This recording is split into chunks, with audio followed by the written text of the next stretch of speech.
Welcome my dear students. আজকের এই ভিডিওতে যে বিষয় নিয়ে আলোচনা করা হবে সেটা হচ্ছে পার্টিসিপল ইনফিনিটিভ এবং জিরান্ড। তবে পার্টিসিপল ইনফিনিটিভ এবং জিরান্ড নিয়ে আলোচনা করার আগে যে জায়গাটা খুব গুরুত্বপূর্ণ সেটা হচ্ছে ফাইনাইট ভার্ব এবং নন ফাইনাইট ভার্ব নিয়ে আলোচনা করা।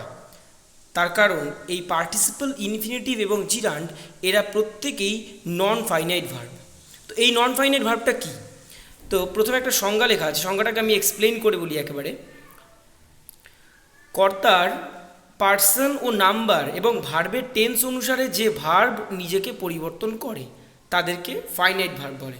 অর্থাৎ কোনো একটা বাক্যে যে সমস্ত ভার্বগুলো বাক্যের যে সাবজেক্ট আছে, সেটা নাউন থাকুক বা প্রোনাউন থাকুক দেখার দরকার নেই, বাক্যের যে সাবজেক্ট আছে ওই সাবজেক্ট অনুযায়ী যদি নিজেকে পরিবর্তন করতে থাকে তাহলে সেই পরিবর্তনশীল হওয়ার জন্য ভার্বটাকে আমরা বলি ফাইনাইট ভার্ব। আর যে সমস্ত ভার্ব নিজেকে পরিবর্তন করে না তাদেরকে আমরা বলি নন ফাইনাইট ভার্ব। একটু এক্সাম্পল দিয়ে বোঝাই। যেমন একটা উদাহরণ দিলে এভাবে লেখা যায়, আই প্লে, অর্থাৎ আমি খেলি। ক্রিকেট লিখলাম, আই প্লে ক্রিকেট। এবার এটা প্রেজেন্ট ইনডিফিনিট টেন্সে আছে। প্রেজেন্ট ইনডিফিনিট টেন্সে আমি আরও একটা বাক্য লিখবো যেখানে সাবজেক্টটা আই ছিল ফার্স্ট পার্সন, আমি চেঞ্জ করে দিলাম হি, থার্ড পার্সন করে দিলাম, তখন এই প্লেটা হয়ে যায় প্লেস।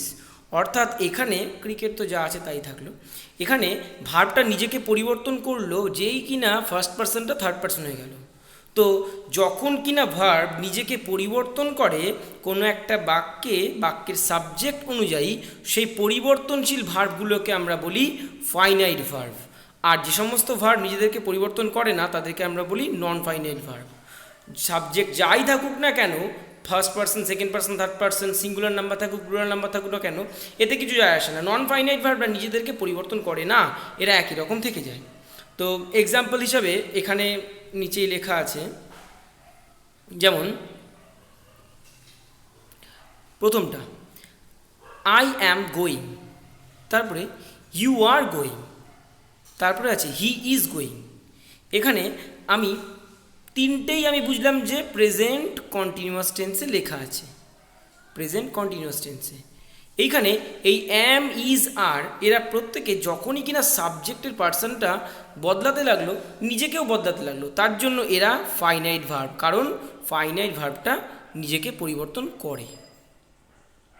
আচ্ছা, তো উল্টো দিকে তিনটে বাক্যেই গোয়িংটা নিজেকে পরিবর্তন করলো না। আর এই গোয়িংটা আমরা জানি গো একটা ভার্ব, তার সঙ্গে আইএনজি যুক্ত করেছে, তো যখন কিনা নিজেকে পরিবর্তন করলো না তখন সে হয়ে গেল নন ফাইনাইট ভার্ব। তো যে সমস্ত ভার্ব সাবজেক্ট অনুযায়ী নিজেকে পরিবর্তন করে সেটা ফাইনাইট ভার্ব, আর যেগুলো নিজেদেরকে পরিবর্তন করে না সেগুলো হচ্ছে নন ফাইনাইট ভার্ব। পরের এক্সাম্পলগুলো টানি, যেমন এখানে আছে কি, they have gone, she has gone, you had গন।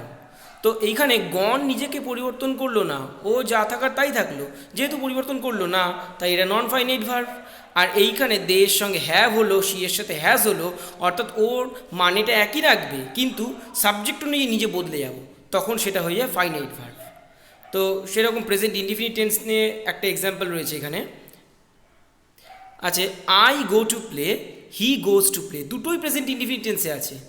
প্রথমটা ক্ষেত্রে গো, দ্বিতীয়টা ক্ষেত্রে গোজ হয়ে গেল, যে সাবজেক্ট বদলালো ভার্ব নিজেকে বদলে ফেললো, তাই এটা ফাইনাইট। কিন্তু এই টু প্লে কখনোই ও নিজেকে বদলানো না, তার জন্য এটা নন ফাইনাইট ভার্ব। তাহলে ফাইনাইট আর নন ফাইনাইটকে সংক্ষেপে বলতে গেলে যে সমস্ত ভার্বরা নিজেকে সাবজেক্টের কর্তার নাম্বার এবং পার্সন অনুযায়ী নিজেকে পরিবর্তন করতে থাকে সেটা হচ্ছে ফাইনাইট, আর যেগুলো নিজেকে পরিবর্তন করে না সেগুলি হচ্ছে নন ফাইনাইট। এটা এখানে স্টার মার্ক করে লেখা আছে। আচ্ছা, এবার এই নন ফাইনাইট ভার্বগুলি নিয়েই আজকে আলোচনা করা হবে। নন ফাইনাইট ভার্বের আলোচনা করার জন্য নিচে একটুখানি ডিটেলসে লেখা আছে ফাইনাইট ভার্ব আর নন ফাইনাইট ভার্ব কোনগুলো। এই যে এই am, is, are, was, were, have, has, had, go, do, eat, goes, does, eats, এরা হচ্ছে এক একটা ফাইনাইট ভার্ব।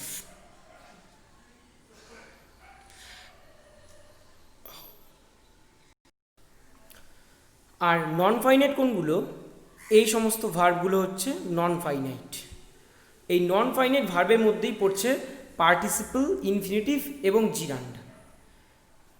আচ্ছা, এই জায়গাটাতে আরও একটা ছোট্ট কথা বলার আছে, যেমন নন ফাইনাইট ভার্বগুলো কী কীভাবে তৈরি হয়। ভার্বের সাথে আইএনজি দিয়ে নন ফাইনাইট তৈরি হয়, গোয়িং, ডুইং, টেকিং, বিইং। ভার্বের থার্ড ফর্ম যেগুলো এরাও নন ফাইনাইট, গন, ডান, টেকেন, বিন।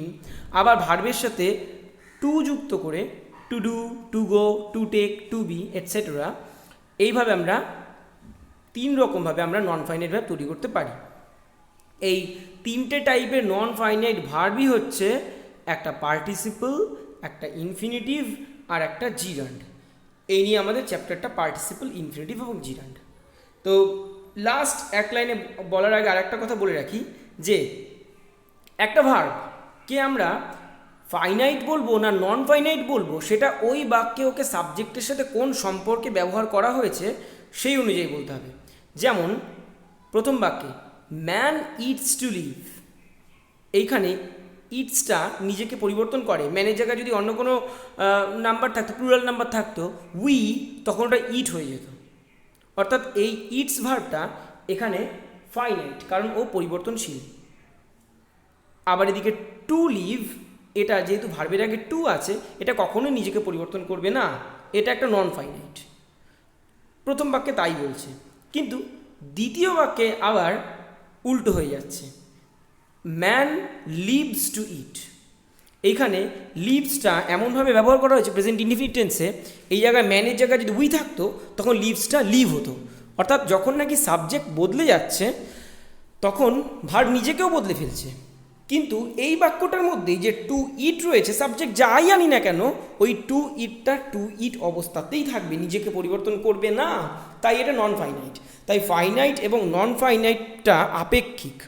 ও কোন বাক্যে ওকে ফাইনাইট হিসেবে ব্যবহার করা হয়েছে, কোন বাক্যে ওকে নন ফাইনাইট হিসেবে ব্যবহার করা হয়েছে, সেই দিকটা দেখতে হবে। যখন নাকি ওকে পরিবর্তনশীল একটা অবস্থা রাখা হবে, হ্যাঁ ওর পরিবর্তন করা যায়। যখন নাকি আমি পার্সেন্টটা বদলে দেবো বা নাম্বারটা বদলে দেবো তখন ও ফাইনাইট। পরিবর্তন করতে না পারলে সেটা একটা নন ফাইনাইট। এই জায়গাটা বোঝা গেলে আমি পরবর্তী পার্টটায় যাচ্ছি। পরবর্তী পার্ট হচ্ছে এই ফাইনাইট ভার্ব। তো আমরা জানি মূল ভার্বগুলোই হয়। এবার এই নন ফাইনাইট ভার্বটা তিন ভাগে বিভক্ত, পার্টিসিপল, ইনফিনিটিভ এবং জিরান্ড, যেটা নিয়ে নাকি আমাদের এই চ্যাপ্টারটা। পার্টিসিপল, পার্টিসিপল কি? পার্টিসিপল হচ্ছে আংশিক ভার্ব এবং আংশিক অ্যাডজেক্টিভ, তাই এদেরকে ভার্বাল অ্যাডজেক্টিভ বলে। এই টার্মটা মনে রাখতে হবে, কারণ জিরান্ডের ক্ষেত্রে আবার আমি এমন একটা কথা বলবো যখন এর সঙ্গে একটা রিলেশন চলে আসবে। আর পার্টিসিপল আর জিরান্ডের মধ্যে একটু কনফিউশন তৈরি হয়, সেই জায়গাটাও ক্ষেত্রেও এই শব্দটা কাজে লাগবে। তো পার্টিসিপল হচ্ছে একটা আংশিক ভার্ব এবং আংশিক অ্যাডজেক্টিভ, এই কথাটা মাথায় রেখে এগোচ্ছি। পার্টিসিপল তিন রকমের আছে, কি কি? প্রেজেন্ট পার্টিসিপল, পাস্ট পার্টিসিপল আর পারফেক্ট পার্টিসিপল। প্রেজেন্ট পার্টিসিপল কীরকম? এটা অসম্পূর্ণ বা হতে থাকা কোনো কাজের অবস্থা বোঝায়, কোনো অসম্পূর্ণ অবস্থা বা কোনো হচ্ছে এমন একটা কন্ডিশন বোঝাচ্ছে। যেমন একটা এক্সাম্পল রয়েছে, শি ইজ সিঙ্গিং, সে গান গাইছে, এটা প্রেজেন্ট কন্টিনিউয়াস টেন্সে আছে দেখেই মনে হচ্ছে। আবার এইভাবে আমরা বিচার করতে পারি না যে শি ইজ সিঙ্গিং অর্থাৎ বর্তমানের অবস্থাটা হচ্ছে গান গাইতে থাকা, তাহলে ও বর্তমানের কন্ডিশনটা বলছে, সিঙ্গিংটা ওর হচ্ছে বর্তমান অবস্থা। আর কোনো অবস্থা বোঝালে সেটা আমাদের অ্যাডজেক্টিভ হয়। অতএব এইখানে পার্টিসিপলটা অ্যাডজেক্টিভ। কি অ্যাডজেক্টিভ? প্রেজেন্ট পার্টিসিপল অ্যাডজেক্টিভ, কারণ আইএনজি যুক্ত করেছে। পাস্টের ক্ষেত্রে কি, এর আগে আরেকটা এক্সাম্পল আছে, তার আগে আমি পাস্টটা বলে নিই। পাস্টের ক্ষেত্রে কি, এটা কোনো ইতিমধ্যে সম্পূর্ণ হওয়া বা ঘটে যাওয়া কাজের অবস্থা বোঝায়, ইতিমধ্যে ঘটে গেছে বা হয়ে গেছে এমন কিছু। যেমন এখানে আছে he has already reached home, ও ইতিমধ্যে বাড়িতে পৌঁছে গেছে। এই যে রিচড, ওর হচ্ছে বর্তমান অবস্থা, ওর বর্তমান অবস্থাটা কি? পৌঁছে যাওয়া। তাহলে ওর বর্তমান অবস্থায় ও পৌঁছে গেছে অর্থাৎ সম্পন্ন কাজ, তার জন্য এটা হচ্ছে পাস্ট পার্টিসিপল, যেটা ঘটে গেছে। আচ্ছা, এইবার ওই প্রথম প্রেজেন্ট পার্টিসিপল আর পরে পাস্ট পার্টিসিপলের সেকেন্ড এক্সাম্পলগুলো নিয়ে আলোচনা করি। বলছে it is a burning problem, অর্থাৎ এটা একটা জ্বলন্ত সমস্যা, মানে প্রায় ঘরে ঘরে হচ্ছে এমন একটা সমস্যা, বার্নিং প্রবলেম। তো এটা যেহেতু কন্টিনিউয়াস একটা প্রসেস, এটা হয়ে আসছে, তার জন্য এটা প্রেজেন্ট পার্টিসিপল ব্যবহার করব। কিন্তু এর পরেরটা আছে, have you ever tasted any smoked hilsa? তুমি কি কখনো একটা ভাপা ইলিশ খেয়েছো? ভাপা ইলিশ মাছ অর্থাৎ যে মাছটা ভাপা হয়ে গেছে, অর্থাৎ যে অবস্থাটা ও পরিণত হয়ে গেছে, তার জন্য এখানে পাস্ট পার্টিসিপল হিসাবে আমি স্মোকড ব্যবহার করলাম। আর বার্নিং প্রবলেম মানে এগুলো ক্রমাগত হয়ে আসছে। তাহলে যে কন্ডিশনগুলোর মধ্যে একটা কন্টিনিউয়েশন বোঝাবে সেগুলো হচ্ছে প্রেজেন্ট পার্টিসিপল। যে অবস্থাগুলোর মধ্যে একটা হয়ে যাওয়া স্থিতি বোঝাবে সেগুলো হচ্ছে পাস্ট পার্টিসিপল। আরও দু চারটে এক্সাম্পল দিই। যেমন আমি বললাম I saw a falling building. আমি একটা একটুখানি মুছি। আই স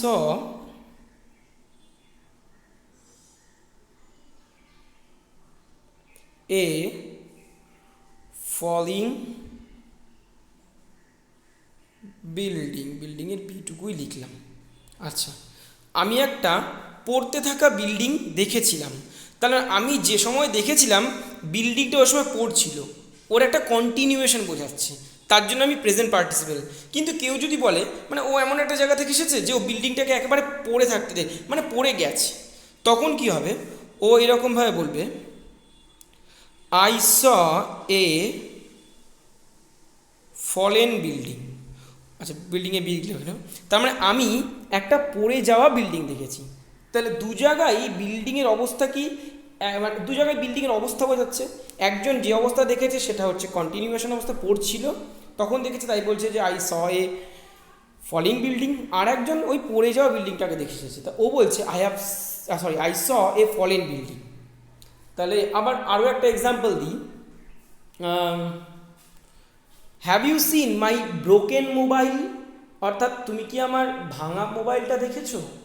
ওর কন্ডিশনটা কি, ও ভাঙা, তাই ব্রোকেন V3 ব্যবহার করা হয়েছে।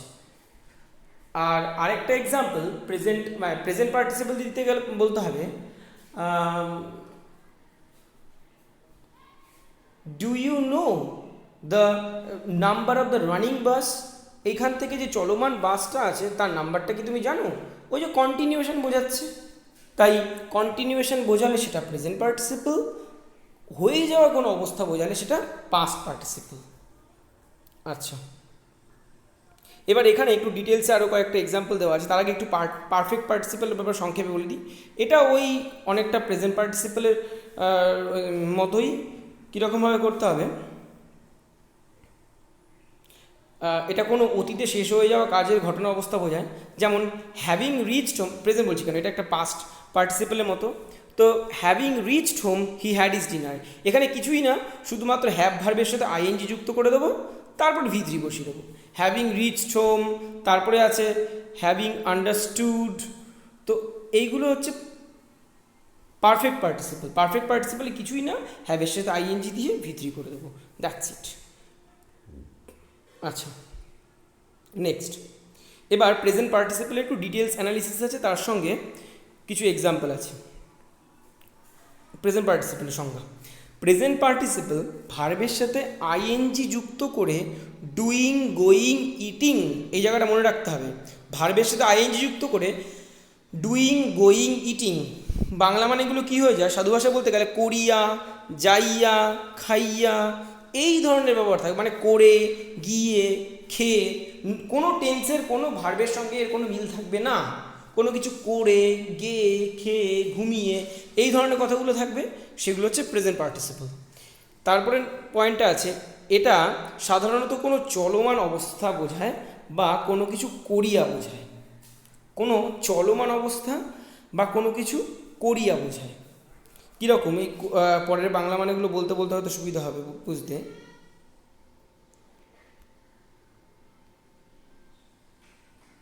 আচ্ছা, তো এখানে আছে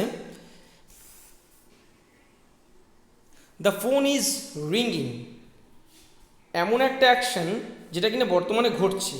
দ্য ফোন ইজ রিঙ্গিং, ফোনটা এখন বাজছে। এখানে এই রিঙ্গিংটা কি, বর্তমানে একটা কন্ডিশন যেটা এখন চলছে। আচ্ছা, তারপরের বাক্যটা আছে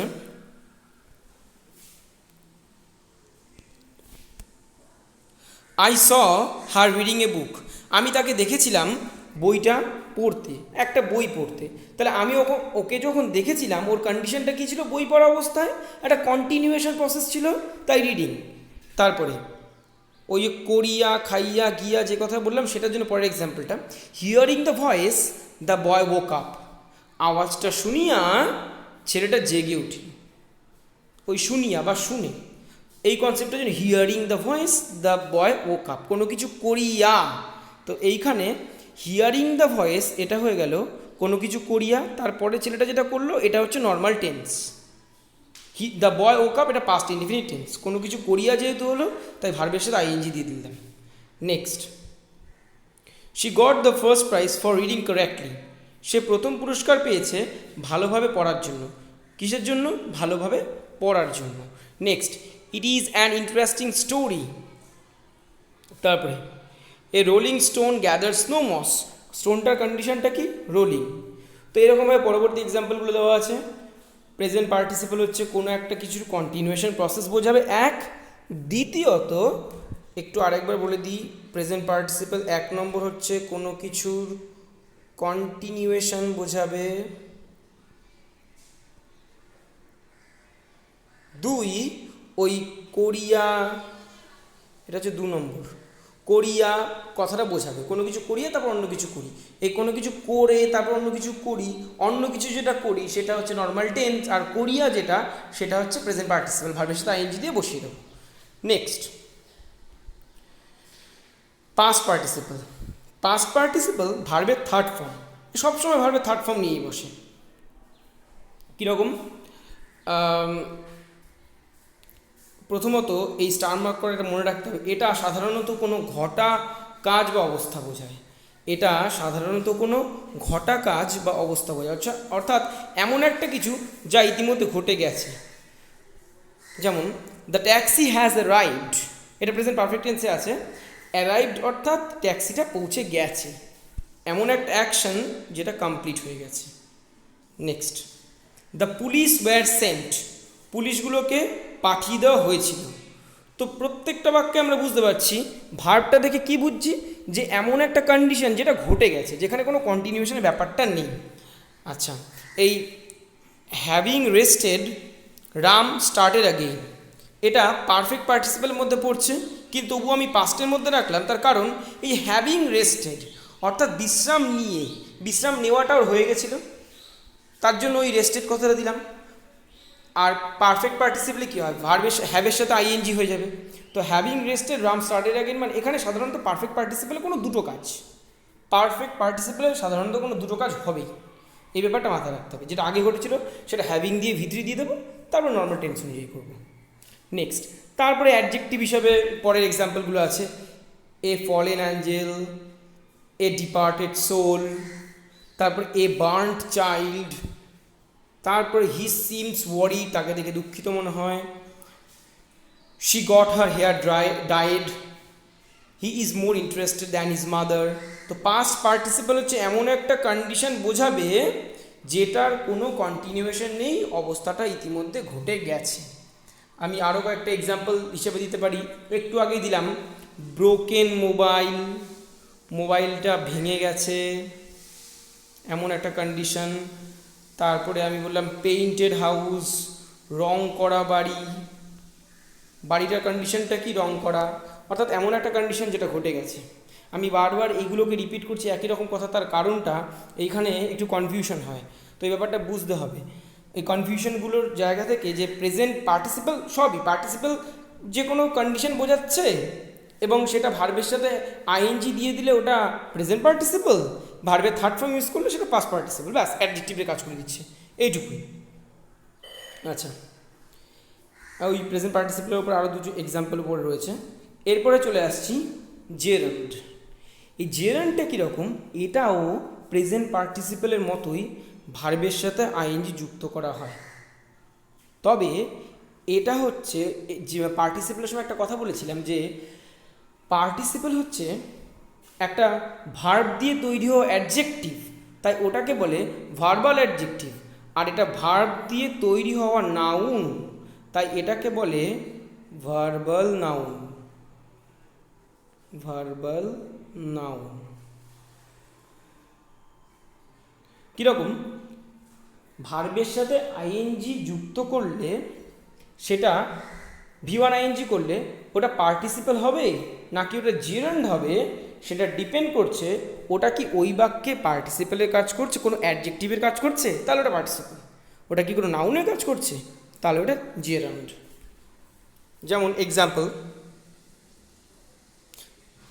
মিটিংস আর ইউজুয়ালি নয়েজি। মিটিং সাধারণত নয়েজি হয়, একটু চিৎকার চেঁচামেচিপূর্ণ হয়। তাহলে কি চিৎকার চেঁচামেচিপূর্ণ হয়? মিটিং। আমরা জানি কোনো একটা বাক্যের কি বা কে বা কাকে দিয়ে প্রশ্ন করলে সাধারণত কোনো নাউনই পাই। তো কি দিলে একটা বিষয় পাবো নিশ্চয়ই। তো মিটিং, এখানে আমাদের কি দিয়ে প্রশ্ন করলে এই উত্তরটা আসছে। অতএব এটা এমন একটা নাউন যেটা কিনা ভার্বের সাথে আইএনজি দিয়ে, এটা কোনো ব্যক্তি নাউনও নয় বা কোনো এটা বস্তু নাউনও নয়, এটা হচ্ছে একটা বিষয় নাউন। আর বিষয় নাউনকে আমরা বলি অ্যাবস্ট্রাক্ট নাউন। অতএব এটা একটা অ্যাবস্ট্রাক্ট নাউন। তারপরে walking is a good exercise. হাঁটা একটা ভালো exercise. Sleeping is necessary to life. আমাদের জীবনের জন্য গুরুত্বপূর্ণ কি? স্লিপিং। কি দিয়ে প্রশ্ন করলাম, উত্তরটা পেলাম, তাই এটা জেরান্ড। তাহলে জেরান্ডটা কীরকম? ভার্বের সাথে আইএনজি যুক্ত করে যখন নাকি কোনো নাউনের মতো কাজ করবে তখন সেটা জেরান্ড। এটাকে বলে ভার্বাল নাউন। আরেকবার বলে দিচ্ছি, ভার্বের সাথে আইএনজি যুক্ত করে যখন নাকি কোনো নাউন তৈরি হয় তখন সেটাকে বলি আমরা ভার্বাল নাউন। আর ভার্বাল নাউনটাই হচ্ছে জেরান্ড। কথাটা মনে রাখতে হবে, জেরান্ড হচ্ছে একটা ভার্বাল নাউন, আর পার্টিসিপলও ভার্বের সাথে আইএনজি যুক্ত করা হয়, ওটা হচ্ছে একটা ভার্বাল অ্যাডজেক্টিভ। নেক্সট, এরপরে এক্সাম্পল নিই, লাস্টের দিকে একটা এক্সাম্পল আছে। His habit was sleeping. ওর হ্যাবিট কী ছিল? কী দিয়ে প্রশ্ন করলে আমরা যে উত্তরটা পেলাম সেটা একটা নাউন হবে, আর এটা আমার জেরান্ড। Seeing is believing.